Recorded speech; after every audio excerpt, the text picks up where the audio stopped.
Media, our beloved pastors, brothers and sisters. Good afternoon, everybody.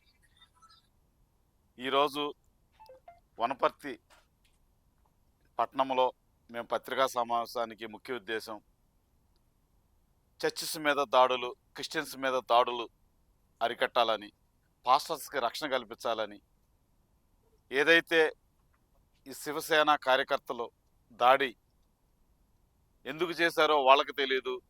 దాడి జరిగిన pastor గారికి కూడా తెలియదు నా మీద ఎందుకు దాడి చేశారు. ఆ పాస్టర్ గారిని పట్టుకొని మేము ఇక్కడ సువార్త ప్రకటిస్తున్నామని ఎందుకు చేస్తున్నారని అడిగినప్పుడు ఈ శివసేన కార్యకర్తలు మీరు యేసు ప్రభువుకు పుట్టారా అని అడగటం. ఈ భాష, ఈ పద్ధతిలో శివసేన కార్యకర్తలు మార్చుకోవాలి. మరి అదే పందాలో మేము తిరిగి దాడి చేస్తే పరిస్థితి ఏంటని మేము క్వశ్చన్ చేస్తున్నాం. ఈ రోజున అలాంటి పరిస్థితి తెచ్చుకోవద్దు. భారతదేశం అతిపెద్ద ప్రజాస్వామ్య దేశం. ఈ దేశంలో మత స్వేచ్ఛ హక్కులు డాక్టర్ బిఆర్ అంబేద్కర్ గారు భారత ప్రాథమిక హక్కుల్లో రిలీజియస్ ఫ్రీడమ్ ఇవ్వడం జరిగింది. మా పాస్టర్స్ ఏం చెప్తున్నారండి? అబద్ధాలు ఆడొద్దు, వ్యభిచారం చేయొద్దు, దొంగ పనులు చేయొద్దు.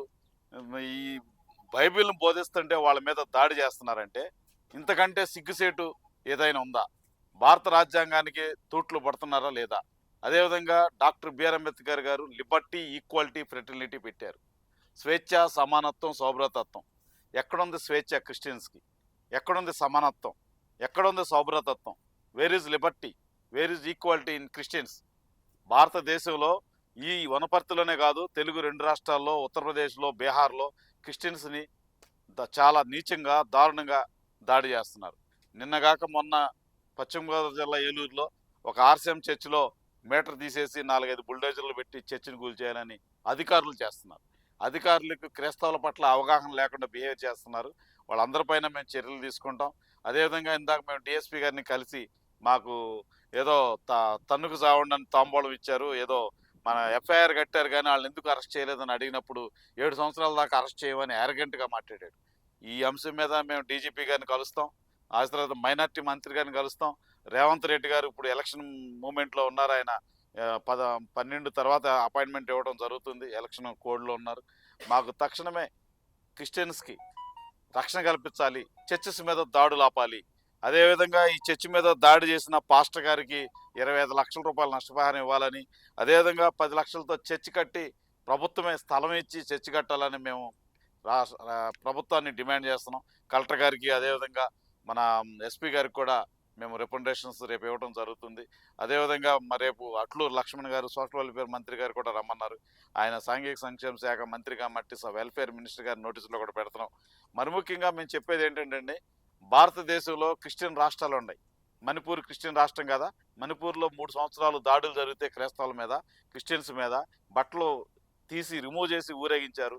దాడి చేసి పోలీసులతో చంపించారు అక్కడ మణిపూర్లో బీజేపీ గవర్నమెంట్. అప్పుడు మోడీ గారు వెళ్ళలేకపోయారు. ప్రపంచ దేశాలన్నీ తిరిగాడు ఆయన, మణిపూర్ మాత్రం వెళ్ళలేకపోయాడు. మొన్న ఒక్కరోజు వెళ్ళాడు.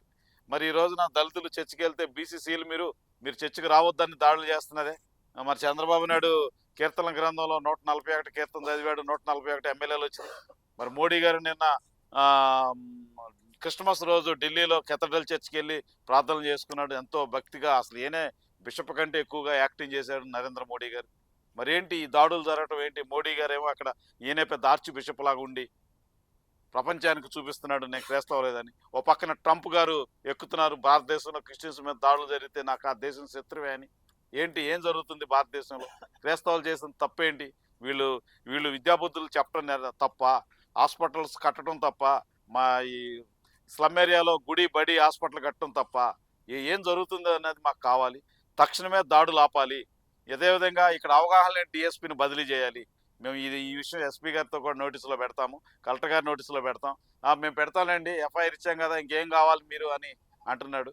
అలాంటి వ్యాఖ్యలు డిఎస్పీ మానుకోవాలని మేము నేషనల్ దళిత జేఏసీ తరఫున హెచ్చరిస్తున్నాం. ఈ తప్పనిసరిగా గవర్నమెంట్ దృష్టి తీసుకెళ్తాం. ఇంకా వనపర్తిలో ఈ తెలంగాణలో, ఆంధ్రప్రదేశ్లో క్రిస్టియన్స్ మీద దాడులు జరిగితే ఉద్యమం తీవ్ర స్థాయిలో చేస్తామని హెచ్చరిస్తున్నాం. Thank you very much.